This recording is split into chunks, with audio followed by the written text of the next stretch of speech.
I imagine Sarah Sohkey in the 5th grade, hearing about the dissolution of the Soviet Union in the newspaper, her 10-year-old self enraptured by a map that seemed to burst with brand new countries.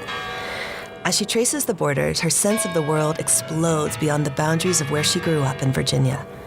From this moment, she commits to a career understanding Russia and its politics.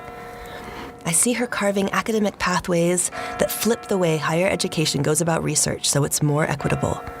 Sarah's commitment to diversity and inclusion feels so natural and unassuming, it invites all of us to join in.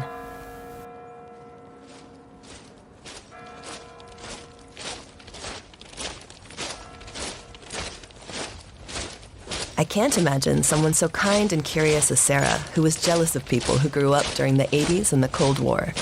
She's an academic who thinks endlessly about Putin, policy reversals, and plausible deniability. And yet, despite exploring cynical moments of human behavior like reducing pensions during a World Cup, she remains fascinated by others' stories and committed to equity. As you'll discover in our conversation, what intrigues me the most about Sarah is that she doesn't color the heavy topics she discusses with her own opinions. She guides us to our own. On the Ampersand, we call this bringing together of the impossible the alchemy of anding. Together, we'll hear stories of humans who imagine and create by colliding their interests. Rather than thinking of and as a simple conjunction in that conjunction-junction kind of way, we will hear stories of people who see and as a verb, a way to speak the beautiful when you intentionally let the soft animal of your body love what it loves. As St. Mary Oliver asks, what is it you plan to do with your one wild and precious life? Oh, I love this question. When I'm mothering, creating, and collaborating, it reminds me to replace a singular idea of what I think I should become with a full sensory verb about experiencing. I'm Erika Randall. And this is Sarah Sohkey on the Ampersand.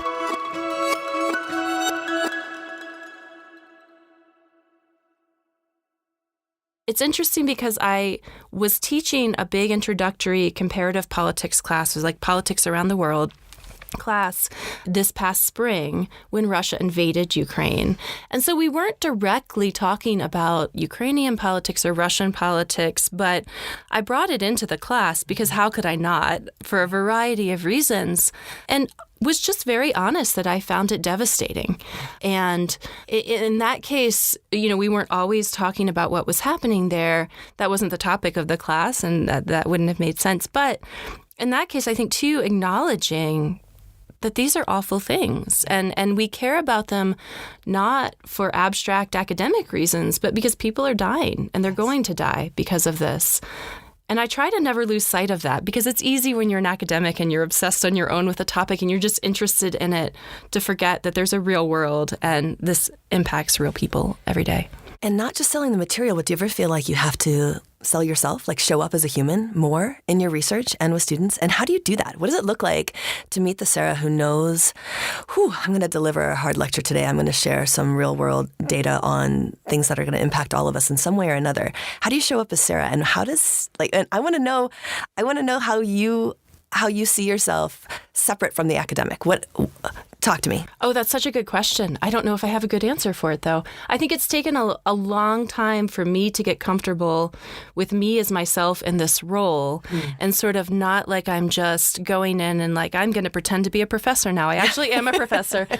Or I'm going to play this role where I'm going to be very professional. I'm not going to talk much about my personal life or personal experiences. But at some point, relatively early on when I was teaching, I was talking to my partner and saying, I don't know how to get them engaged in this. I'm not sure how to get them interested. And he said, you go to Russia all the time. You love Russia. Tell them about going to Russia and tell them why you care about this. So what was the first story you told about Russia? Oh, gosh, I don't know what the first story I told was. I mean, I told stories about my experiences traveling there and mishaps with the healthcare system there, because I taught about the Russian healthcare system. And I have very limited experience personally with the Russian healthcare system, but a bit. And so I told some of those stories or stories about people there, things like that. And I started It took me a long time to get comfortable, though, with figuring out where my personal stories might fit in or where talking about myself as a person might fit in. But when I started to learn to do that, I realized that I connected a lot better with students, but with other people in general. And so that's been an evolving thing. But it's not my natural go-to to talk about my personal experiences or sort of the original why I do what I do or why I picked Russia. And I have to very consciously, when I teach, think about, I should tell them how I got into this. Because I really want to know, too. I'm trying to imagine, was it, I see you like in 5th grade and you're like at your little desk and all of a sudden there's like the Kremlin comes up and like big-eyed Sarah, like kind of red curly hair. It's like, this is my life's work. Like truly, when did this come to you? Was it the onion tops of buildings? Was it the farmland? Was it the language? Was it the literature? It really sounds strange, but honestly, it was the politics. And that sounds... Really? From 5th grade? About that age. Yeah, that's about right. But the first big political memory I had, the first big event that I really paid attention to was the dissolution of the Soviet Union. And it was because my family hardly ever talked about world events or politics or anything like that.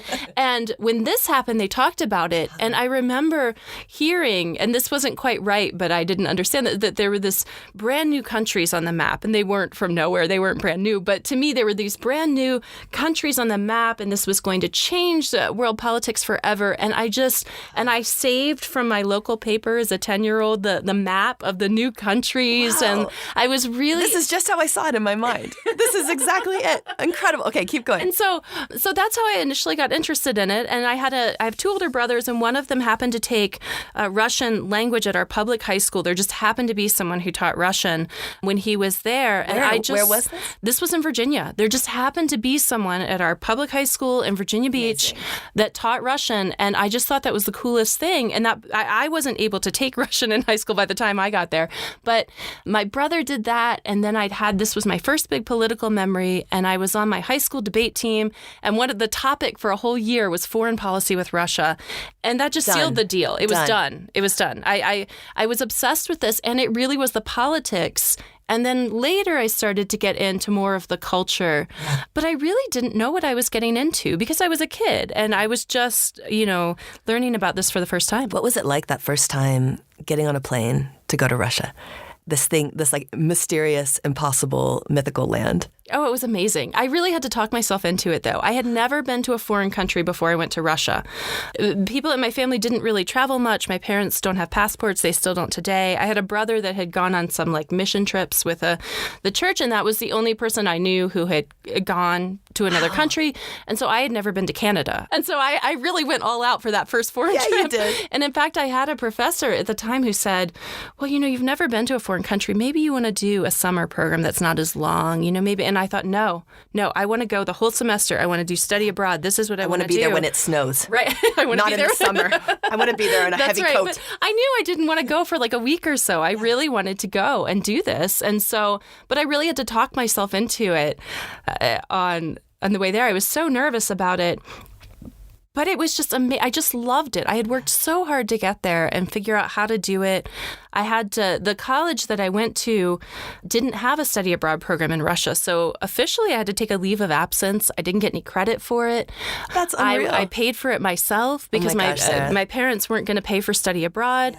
And you knew this was... And I knew. And so I had worked all these odd jobs and saved up and found a program I could afford, which was on the relatively on the cheap. And were you staying with a family? I stayed in a dorm for the first week or so, and then I had a host family that I stayed with that I then knew I've known since then, since 2002. And did they cook for you? And did you start to get, so you said you knew the politics, well, and then the geography, and then came the culture. Yes. And with the culture comes food. Yes. So do you talk to your students about the food? And talk to me about the food? Because I don't. It just doesn't occur to me to. It honestly doesn't occur to me to talk to them about the food. Okay, so I have a collaborator I work with who's Russian, and she speaks a lot in Russian in our work, and I speak in English, and we talk about Catholic guilt and Jewish guilt, and the two guilts. And she talks about making Russian food with her grandmother and her mother in the kitchen, and what a sacred and terrible time that it is. Do you have stories of being in the kitchen for the first time in Russia and what you ate or what you smelled or how they ate? Oh, I do. It never occurred to me to dwell on it, but absolutely I do, because there's certain things, like dill goes on everything in Russia. And I love dill. Whenever I see dill or I smell it, I just love it because it reminds me So you should bring dill of that. to your classroom. Did you like dill before? I don't know. I was not a foodie kind of person. I didn't think about food a whole lot. At the time that I first went to Russia, I was also a vegetarian. Oh, gosh. I know. And so, and they asked, this host family didn't ask me, but the person organizing it, they were really concerned about this. And they said, but what does she eat? What can we give her that would be? Sarah leans in, but what does she eat? What does she eat? And it was really, it's funny to say now because it's not that odd to be a vegetarian, but it was, they weren't sure how to broach it. And I ate. So it wasn't that you were American. It was that you were vegetarian. They had lots of study abroad students. So the hosting a student was not new to them at all, but the vegetarian part was a little, and they were so nice about it. It was Larissa, was my host mom, was so nice about it. And so lots of soups that probably had a meat base, but I kind of looked the other way. And I ate fish while I was there. It was kind of my compromise as well. But the Russian food that I love and that I've eaten is not fancy, highbrow, foodie, gourmet style food. It's like what I tell people, which I think Russians find is very odd. What makes me nostalgic are like the soups and the meat and potato things and the salads. They make these little salads where everything's chopped up, like the beets are chopped up, the potatoes are chopped up, and all this. So like when you say salad in Russian, it means a wholly different thing than if you said it in the U.S. And cafeteria food, like because that was what that makes me very nostalgic for it. For Russia is that kind of food, or like the cheap food I would buy on the street because I never had a lot of money while I was there, and so I was just sort of getting whatever. It wasn't like I was going to high-end restaurants and like eating the sort of best of the best of Moscow's culinary world at the time. But yeah, but it's the nostalgia. I love. That's such a potent word, and how it attaches to sense, and bringing that to food and thinking of it, the soups. Yeah. I think soup is a quintessentially nostalgic situation. And there's things you don't even think about, like things like the way you cut the potatoes and the shape they're in the soup. Yeah. Like we don't do that here. It's just a little bit different. Or the way that you just make it, any of it. Or like putting a dollop of sour cream on top of soup. That's very Russian. And so there's something too then to the gestures that folks do after watching the person before them cut the potatoes, that they cut the potatoes the same way and it creates a different shape. Yeah. The way that the body and the function come together to create nostalgia in your life in America now. If you see a potato floating in a soup, that reminds you. That's so beautiful. I thought of Russia for the first time. I grew up Cold War era and being scared. And then I remember White Nights and Baryshnikov, and that Russia was a place to leave as a dancer. It was a place to leave, and it was an exporter of things. I thought of that so specifically in my childhood, particularly in the Nutcracker, which was actually a ballet about exporting coffee and tea and candy. It was about getting Russia out to the world. People think of it as, French and Italy, like celebrating other nations, but it's an interesting political ballet. But I think of Russia and exporting. And it's just so interesting to hear you in Russia. And I think of getting away from, because that's what dancers were doing in the 80s. Right. And in changing the landscape of dance in this country. Besides White Nights, I have only terrible, probably super tacky Russian memories of Dr. Zhivago and my mother. I'm so jealous, though, that you were paying attention to Russia in the 80s because it was such an interesting time. You're jealous of me. I really, for the longest time, I was so sad that I had not been paying attention. I mean, I was a child, but were in you the alive 80s. in the 80s? I was born in 80. So, So it's okay. I'm glad you weren't paying attention and hiding under your desk. I probably should not have. No, you should not have. In early elementary school. And so I wasn't, but it was such a fascinating time. And it's so interesting to look back now and realize that my awareness of Russia started at a very unique time, which was really when the Soviet Union dissolved. And the 90s are so fascinating, but so unique. And so the stereotypes from the 80s, I didn't really have in my head because my parents weren't really talking about the Soviet Union or then Russia a lot. And so I became aware of it in the 90s. So 90s Russia to me was the Russia I knew. And then by the time I actually went to Russia in the early 2000s, in 2002, things were going pretty well in Russia. The economy was stable. Oil prices were up. It was safe to go. It was relatively easy for Americans to go to Russia. And so I showed up and thought, what in the world were people talking about? This is the big deal? It's safe. It's, and Moscow is not like the rest of Russia, is this big, rich European city. Even in the early 2000s, it was this unique moment that I had a very different view of Russia than people even a few years older than me who had more of the 1980s. But you wanted, in there. but you had a craving for that. Oh, I did. 80s I was moment. so jealous of people that got to be in Russia when the coup attempts happened in the early 90s. This is a normal feeling, Sarah. This is a totally normal response. Yeah. I was like, oh, how great would it have been? And in fact, I think for many of those people, it was quite traumatic. And people who were doing research there, who were academics, which is what I am now, it was like, oh my, what's happening? And this isn't safe. And how are we going to keep doing research? And it could have gone very badly. And for a while, the 90s were fairly chaotic, but it was in some ways, and so I don't want to overstate the comparison, but in some ways maybe a bit analogous to what's happening now, where there's this big thing happening that's very traumatic for a lot of people. So you don't see yourself going anytime soon? I don't think that I can anytime soon. I periodically investigate if I technically could, if I really tried, and maybe I could get into Russia. I would have to get a visa, and I'm not sure how that would work right now. I ended my affiliation with the Higher School of Economics in Moscow, which I had for a long time. And right at this moment that we're talking, it wouldn't be safe, really, for me to go into Russia or try to go into Russia. So I really don't know what I'll do with that or how my research will. I've just sort of had to let it evolve as it evolves. And I'm honestly trying to refocus my attention more on Ukraine and studying Ukrainian politics, even though I've always come from this very Russian perspective. It was interesting. You talked about the decolonization and what you do. There's people in my field who talk about decolonizing the kind of research political scientists do in the region. And I've realized through this conflict that taking this very Russian-centric perspective, I mean, this is a colonial imperial power, and you're taking a perspective of the one biggest, most powerful country at the expense of really understanding other countries. And I'm still wrapping my head around how I need to change how I do research to think about it differently. That's a huge and potent charge, and it seems like it's aligned with the work you're doing in Studio Lab and kind of flipping the way we think about getting students engaged in research and getting anyone engaged in research from a diversity and equity and inclusive perspective. And again, here to ampersanding, which is what Erika's brain does all the time, you were able to connect a need in this country and in our community of study and in your area and in social sciences writ large, and flip a model to first put equity and diversity and inclusion. It's the first thing that we're looking at when we're thinking about how you developed with your colleagues a lab to get students engaged in research. This is usually part of a litany of things, but as the organizing principle, it's such a cool way to get students to end with research and change the planet. Can you just even tell me, what was that moment as you are thinking about refocusing your research into Ukraine and looking at the colonizing forces of Russia? Were they aligned for you with the way you were thinking about setting up teaching opportunities, or?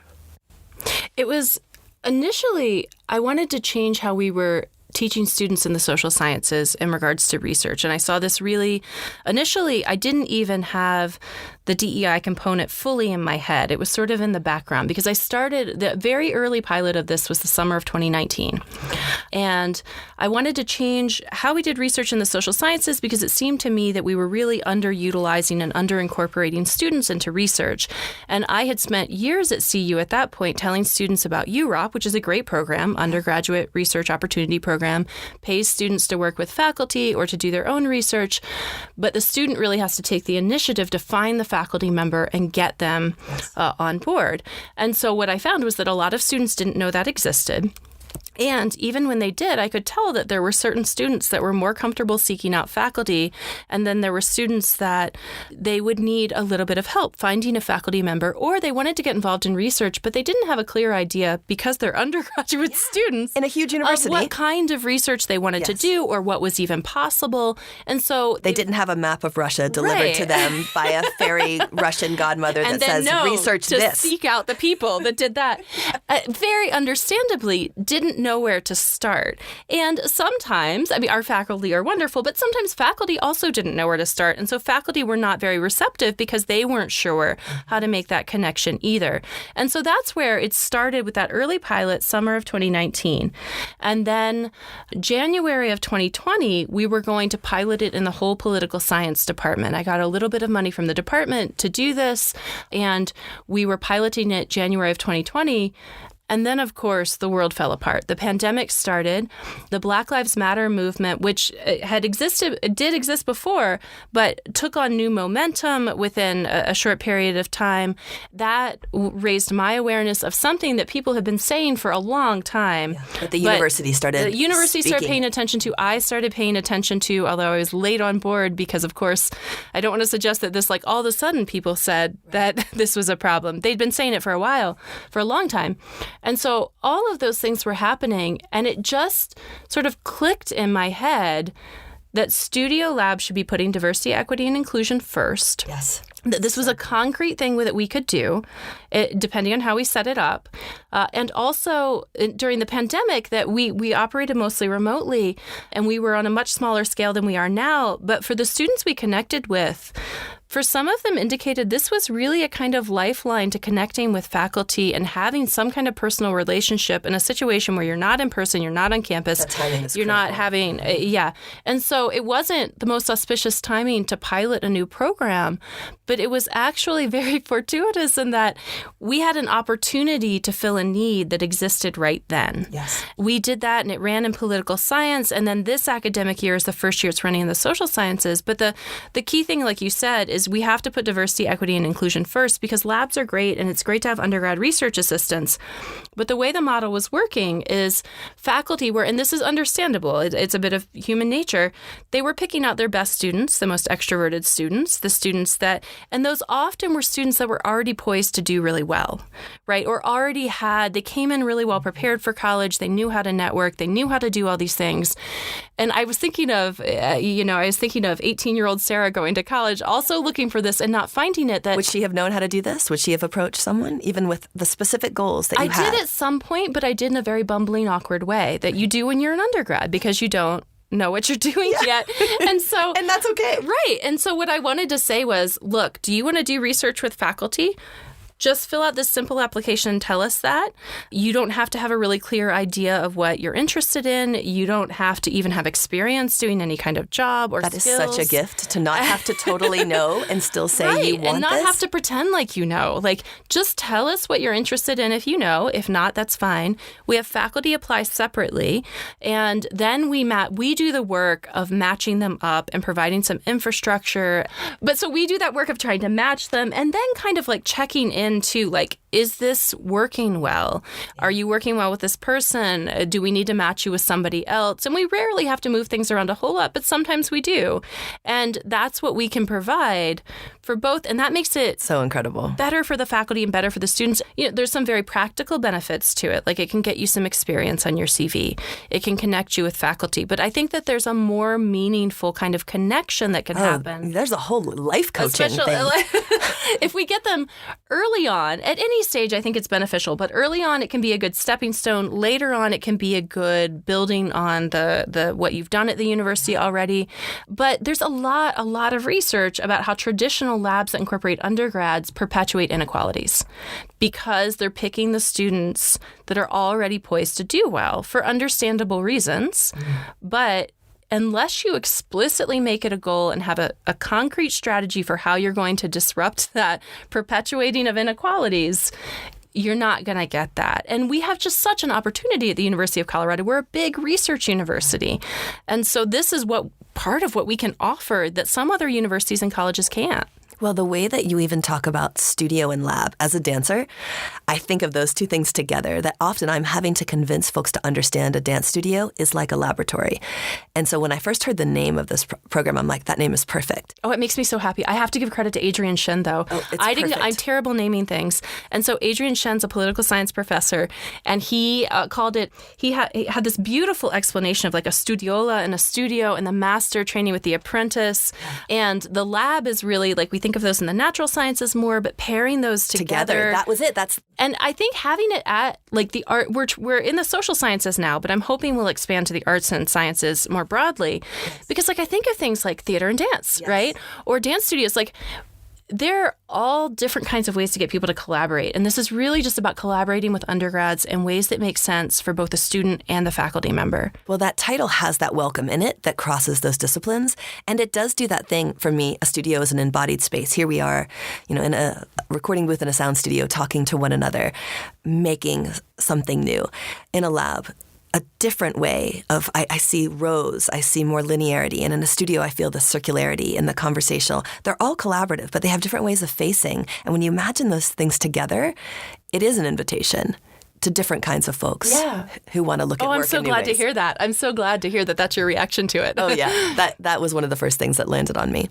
I tend to not, or at least I tend to try to not lie and to be transparent. And you actually study people who lie for a living. And I'm so interested in, what have you learned? What strategies would you share? What takeaways to be an expert, somehow beloved while still hated liar? Do you have any strategies? No. Maybe. You don't want this to proliferate? Political scientists would talk more about blame avoidance. The interesting thing about that question is that a lie includes intention or knowledge, that you have to be intentionally saying something you know to be false, which of course political parties, organizations, politicians do all the time. But we often don't 100% know if the person knew it was false or there's some ambiguity in that. And so in political science, we talk more about blame avoidance, which so if you have to do something unpopular or you have to go back on something or reverse, then you would do things that are blame avoidance. So that's like if you just got reelected, do something unpopular because you've got a while before you have an election, or do it during a big event like the World Cup or which Putin has taken advantage of. And so that's not so much about lying, but it's really about blame avoidance, finding someone else to pass the buck to. And so I think what politicians and political parties are often doing when they're lying is trying to create plausible deniability and ambiguity and pass the buck onto someone else. And so like a common strategy is to say that it's not your fault, it's some other actor. And Putin uses this quite actively. He'll blame the governors of regions. It's not our fault, it's that the governor of your region is really corrupt and not doing what they're supposed to do. It's not my fault, it's that Western nations are funneling weapons into Ukraine. Otherwise, we would have had this resolved a long time ago. And so blaming the West, there's an entirely different narrative in Russia from the Russian media sources in the country about both what is happening and why it's happening. And that the West, both Western countries and Europe and the United States, both started and are perpetuating the war. And that is genuinely the narrative. And there is some level of belief in that in the Russian public. It's difficult to say with a lot of precision, especially right now, but there's some level of the West bears responsibility for Russia's war against Ukraine in some way. And so that's the kind of thing you do. So it's not really so much about lying as it is about not being blamed. Wow, I just think of like a Russian punk band named Blame Avoidance. That just feels like... that sounds good. Somebody should start that. Somebody should start that. Yeah. Well, and it's interesting to flip it and hold that in my brain from maybe there isn't malice at the beginning, but how do we not hold it in the end? Right. And there's other instances where politicians want to do something that they know is unpopular, but it seems to be they think is the right policy decision. This is what we saw in the 1990s in Central and Eastern Europe a lot, that they wanted to do these economic reforms that I think by a lot of accounts, many people really thought were the right economic reforms, but they knew were going to be painful in the short term, but the hope was that in the long term would be better. So they had to figure out ways that they could be democratic and have competitive elections, but engage in policies they thought were necessary but painful and sell the public on those. And there's cases where they did sell them on necessary but painful reforms, although there's a lot to say. That's my area of research, is that politics of economic reform. So I could go on and on about that. That also sounds like ballet training. Really? Yeah. Oh, necessary but painful reform. Oh, that is just Russian ballet training. I never thought of that, but that's true. It's like any kind of training. Oh, I understand that. I understand that in my human body. I think we do. I think we do the same thing. All right, it is time for the quick and dirty. It has to be quick. Okay. It doesn't have to be dirty. Okay. But I like saying that. Okay, I'm going to give you a topic, and you're going to say the first word or thought that comes to mind. And it's going to be containing and. This is where we get into our theme. Okay.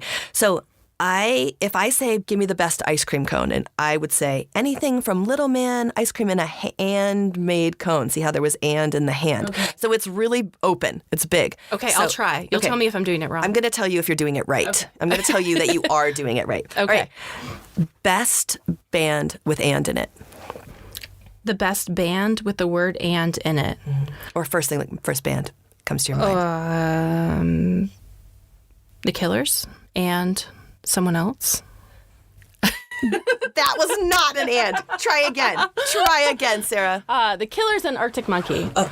The Killers and Pussy Riot. There's a Russian one. I love that. We got to get Pussy Riot in here. If we would have failed this entire interview if we hadn't talked about that hadn't come up. Yes. Yeah. Oh, thank you so much. That makes this lady happy. Okay, if you were going into your anding closet and you would come out, what would be your best anding outfit? You'd be wearing this and...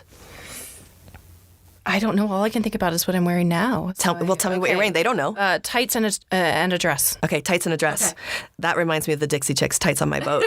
Okay, but we're not talking about the chicks right now. All right, when it's on the menu, you'll always order this and... Oh, it's got to be cheese and pasta. Cheese and pasta, yeah. Cheese and pasta, yeah, not just mac and cheese. You made mac and cheese sound fancy. If there's a fancy cheese on the menu, I'm going to order the fancy cheese on the menu. Fancy cheese and pasta. Okay, perfect. A made-up TEDx talk that you know would get so many views with and in it. Oh my goodness, the possibilities seem endless of the things. Well, when you they are endless. I don't know. There used to be an ongoing joke in political science about if you put like the politics in the age of terrorism and Scarlett Johansson, then anybody would take it or something. Something like that. Like the politics of terrorism and Scarlett Johansson. And then anybody would be in the class. Like that's how you get enrollments. That's how you do it. That was the joke. That's perfect. So I'll stick with that. That's perfect. I love that. I'm taking that class next semester from you. Okay. An ander you admire. An ander I admire. Oh, gosh. There's a lot of people I admire. I mean, I think right now, an ander I admire. Zelensky and the Ukrainian people. The Ukrainian people and Zelensky. I would put the people first, probably, but yeah. Yeah, let's put the people first. Yeah.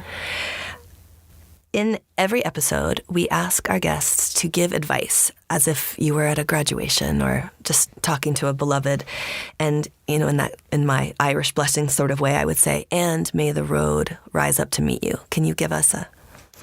Oh, I wish I could. I feel like everything I would say would be very cliche. And so... Let's try it. They're cliches for a reason. Oh, that's true. They are cliches for a reason.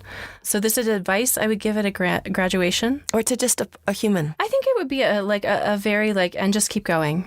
I've really always liked, I think it's the Rilke poem that people cite all the time, or they say all the time now, the sort of no feeling is final. It's something like just keep going, no feeling is final kind of thing. And I think that really speaks to me. I don't think it's terribly original and it's cliche for a reason, but I think that you just keep plodding along.